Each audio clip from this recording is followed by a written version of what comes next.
यशवंतराव चव्हाण, वसंतराव नाईक, वसंतदादा पाटील, मनोहर जोशी, शरदराव पवार, ही जी level आहे ना उद्धव ठाकरे, या लेवलला तुम्हाला पोचायला वेळ लागेल. तुमची ती लेवल अद्याप आलेली नाही आहे.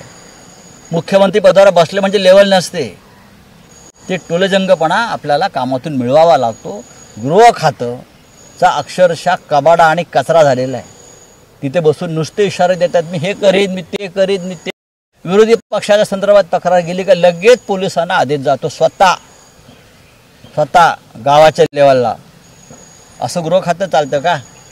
हे शोभतात अमित शहाचे चेले. पण राऊतसाहेब, तुम्ही आत्ताच कामगाराचा उल्लेख केला. अलीकडच्या काही संवाद संपर्क आहे का? कारण मुंबई पोलिसांची अजूनही काही ट्युनिंग किंवा जी काही चौकशीला अपराध केलेला आहे, केलाय का? 3 समन्स त्यांनी देशद्रोह केलाय का? फिरतायत का? ते नवाज शरीफचा केक कापायला गेले आहेत का? काय त्यांचा अपराध काय मला सांगा ना. त्यांच्यावरती ईडी, सीबीआय यांनी लुकआउट नोटीस काढली आहे का? त्यांनी केला तो कार्यक्रम मान्य नाही. ठीक आहे, या देशामध्ये अभिव्यक्ती स्वातंत्र्य आहे. पण तुमचं बोलणं झालं का? हो, झालं माझं बोलणं. काय त्यांचं काय म्हणणं, येणार आहेत का मुंबईत? नाही, मी त्यांना सांगितलं आपल्याला आपण कायद्याचे रक्षक आहोत. जरी शेण खात असलं तरी आपल्याला कायदा पाळला पाहिजे. आता थोड्या वेळापूर्वीच उदय सामंत यांनी पुन्हा एकदा राज ठाकरेंची मराठी भाषेच्या विषयावर भेट घेतली. चांगली आहेत मराठी संवर्धन, भाषेच्या संवर्धनाचे, त्यांनी जाऊन राज ठाकरेंची भेट घेतली. घेऊ द्या.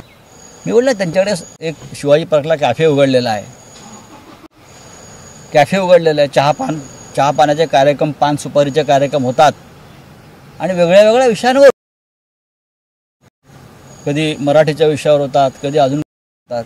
आणि असे सांस्कृतिक कार्यक्रम तिथे